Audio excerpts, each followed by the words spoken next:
Ya, assalamualaikum warahmatullahi wabarakatuh. Alhamdulillah kita bisa ketemu lagi dalam hari ini dalam mata kuliah testing dan implementasi pertemuan 10. Semoga sehat semua sampai pertemuan berikutnya. Amin. Hari ini kita akan membahas mengenai big data. Ya, awal big data adalah jadi banyak masalah ya, dimana teknologi tradisional seperti database relasional tidak mampu lagi untuk melayani tidak mampu melayani dan tidak cukup, sudah tidak cukup untuk menampung. Nah, itu awalnya seperti itu ya, awal masalahnya. Ya, jadi awalnya dulu data-data itu diproses menggunakan kertas dan pensil, kemudian menggunakan kartu punch, kemudian menggunakan stok program, kemudian menggunakan online, personal, multimedia, dan macam-macam. Nah, kemudian potensi big data. Jadi jumlah data yang dibuat dan disimpan pada global hari ini tidak terbayangkan ya jumlahnya. Data itu terus tumbuh tanpa henti. Hanya sampai saat ini baru sebagian kecil data yang telah dianalisis. Contohnya email ya, email itu proses penyimpanannya itu semakin hari semakin tambah jumlahnya ya, besar sekali, tidak ada hentinya, jumlahnya bertambah terus. Kemudian potensi big data berikutnya adalah big data itu tidak hanya seputar jumlah data yang dimiliki, tapi hal-hal penting bagaimana mengolah data-data itu untuk diambil keputusannya. Misalkan untuk menganalisis data untuk menemukan jawaban yang diinginkan dalam kegiatan bisnis, antara lain seperti pengurangan biaya. Ya, dengan menggunakan big data diharapkan kita dapat mengurangi biaya untuk proses kegiatan bisnis, mengurangi waktu. Nah, diharapkan dengan menggunakan big data kita dapat mengurangi waktu dalam proses berjalannya bisnis, pengembangan produk baru dan optimalisasi penawaran produk.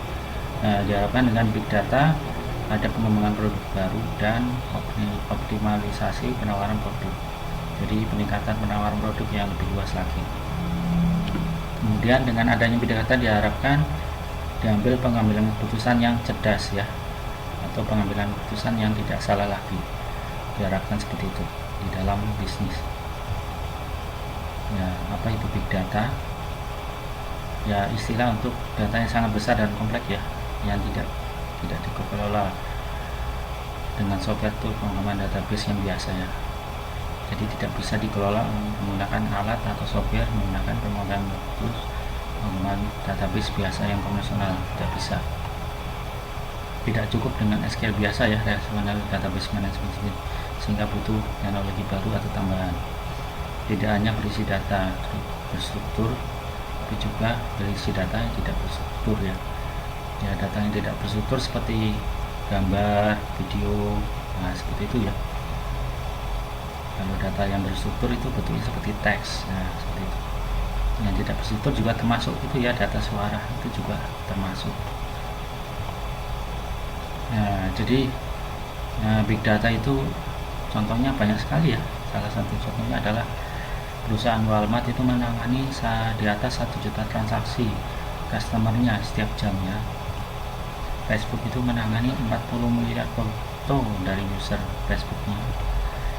Decoding genom manusia awalnya memerlukan pemrosesan selama 10 tahun, sekarang memerlukan pemrosesan hanya selama 1 minggu.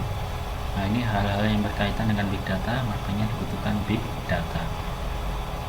Nah, ini adalah contoh gambaran big data ya.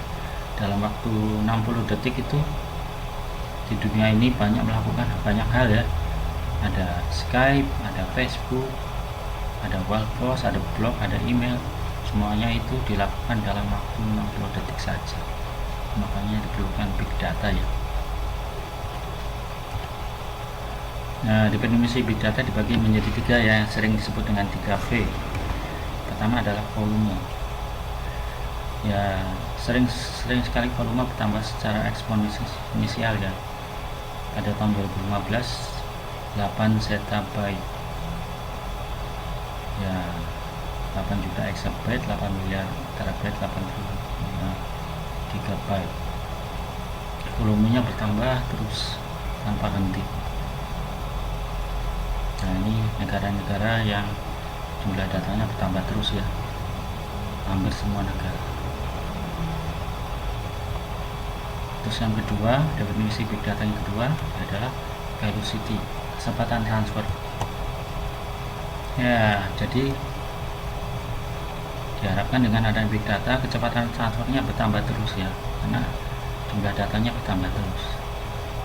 Ya, Twitter itu kecepatannya 7 terabyte per hari, Facebook 10 terabyte per hari. Nah, itu ya. Jadi diharapkan kecepatan transfernya juga bertambah, bukan berkurang, karena jumlah datanya bertambah. Kemudian yang ketiga adalah variasi data. Ya, jadi variasi data yang dimiliki big data lebih banyak daripada menggunakan sistem database SQL. Jenis data yang masih relasional biasanya lebih struktur ya daripada data yang belum struktur. Contohnya adalah teks, audio, video. Merupakan data yang belum terdefinisikan secara langsung yang harus melalui beberapa tahap untuk diproses dalam sebuah database. Nah, ini ya, variasinya macam-macam ya, ada people to people, people to machine, ada machine dari mesin ke mesin. Nah, itu ya, jumlah variasi data. Nah, ini hanya contoh gambaran aja ya, volume, variety, dan velocity. Ya, fungsi big data adalah salah satunya adalah dapat menentukan penyebab suatu masalah atau kegagalan secara real time. Ya, biasanya kita tidak bisa mengetahui ya kegagalan masalah yang terjadi pada suatu sistem komputer. Nah, dengan adanya big data nanti dapat diketahui masalah yang terjadi di dalam sistem database yang sangat besar. Hasilnya bisa ditampilkan secara real time, itu juga langsung ya, saat itu langsung. Fungsi big data yang kedua adalah pengambilan sebuah keputusan yang cerdas dan tepat. Nah, big data biasanya digabungkan dengan teknologi IoT ya, Internet of Things, dan AI, Artificial Intelligence. Tugasnya adalah untuk memberikan dan menyimpan data informasi dibutuhkan pengembangan sebuah produk. Misalkan aja smart city atau kota cerdas yang menggunakan bantuan kecerdasan buatan dan jaringan internet skala besar yang mampu menghubungkan setiap sudut kota, bangunan, dan satu lingkungannya. Maka itu dibutuhkan pengambilan keputusan yang cerdas dan tepat dibantu oleh IoT dan AI ya. Yang ketiga, bisa mendeteksi sebuah anomali atau perilaku yang menyimpang dalam struktur bisnis Anda. Ya, jadi diharapkan dapat mendeteksi kegiatan yang berhenti atau menyimpang ada kesalahan dari sisi teknis maupun non teknis. Ya, big data juga dapat merencanakan untuk mengurangi masalah yang muncul tersebut dengan cepat dan tepat untuk membantu perusahaan Anda. Ya, fungsi big data yang keempat adalah mengurangi biaya, waktu, dan meningkatkan performa produk aplikasi. Ya, dengan ada big data diharapkan aplikasi yang kita buat biayanya, waktu, dan performanya meningkat ya, dengan kecepatan di atas rata-rata. Nah, ini adalah tipe-tipe pekerjaan untuk yang berkaitan dengan big data ya, ada Adobe Developer, Adobe Admin, Data Scientist, dan Business Analyst. Ini semua semua posisi kerjaan ini berkaitan dengan big data ya. Yang biasanya honornya itu di atas 15 juta ya untuk setiap posisi kerjaan big data ini. Contoh penerapan big data. Ya, ini adalah yang ada di Jakarta ya. Penerapan big data untuk penanganan pengaduan warga yang ada di masyarakat di Jakarta. Nah, ini contohnya ya. Menyimpan data keluhan masyarakat memulai flu. Ya, itu semuanya dilakukan, menyimpan data, melakukan analisis data, dan pembuatan dashboard keluhan masyarakat. Ya, karena masyarakatnya ada di Jakarta jumlahnya banyak sekali dan keluhannya beragam bentuknya ya.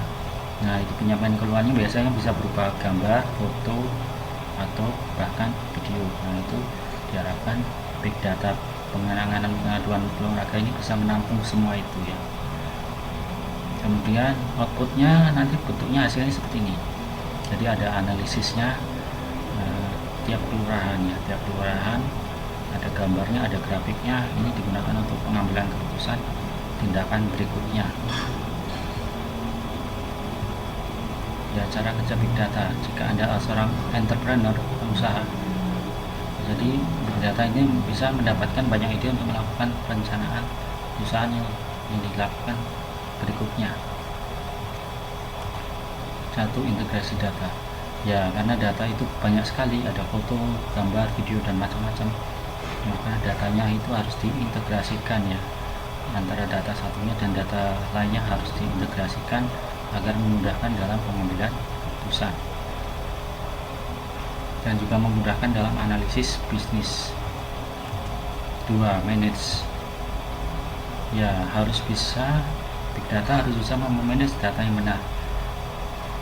Ya, manage-nya itu mengatur data dan menyimpan datanya agar tidak kececer ya. Ya, biasanya bisa menggunakan cloud storage sebagai salah satu solusinya. Yang ketiga adalah analisis data. Ya, bila data sudah dianalisis, maka Anda akan mendapatkan banyak input, insight, dan penemuan baru yang bisa dimanfaatkan untuk pengambilan keputusan yang tepat dan cepat.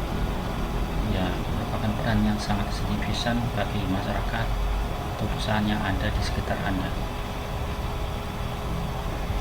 Ya, coba Anda bikin untuk kuis atau tugasnya Anda bikin seperti ini. Anda bikin contoh penerapan big data seperti yang ada di atas itu, yang penanganan keluhan warga, tapi tolong bikin sesuatu yang baru ya, yang belum ada. Nah ya, sesuatu yang baru yang belum ada, jangan yang sudah ada ya, termasuk ada penjelasannya. Bagus lagi penjelasannya itu disertai gambar. Dikumpulkan via email paling lambat Rabu 2 Juni 2021. Jika ada yang kurang jelas bisa ditanyakan ke saya langsung. Ya, mungkin hanya itu penjelasan dari saya untuk testing dan implementasi kuliah testing hari ini. Terima kasih banyak. Wassalamualaikum warahmatullahi wabarakatuh.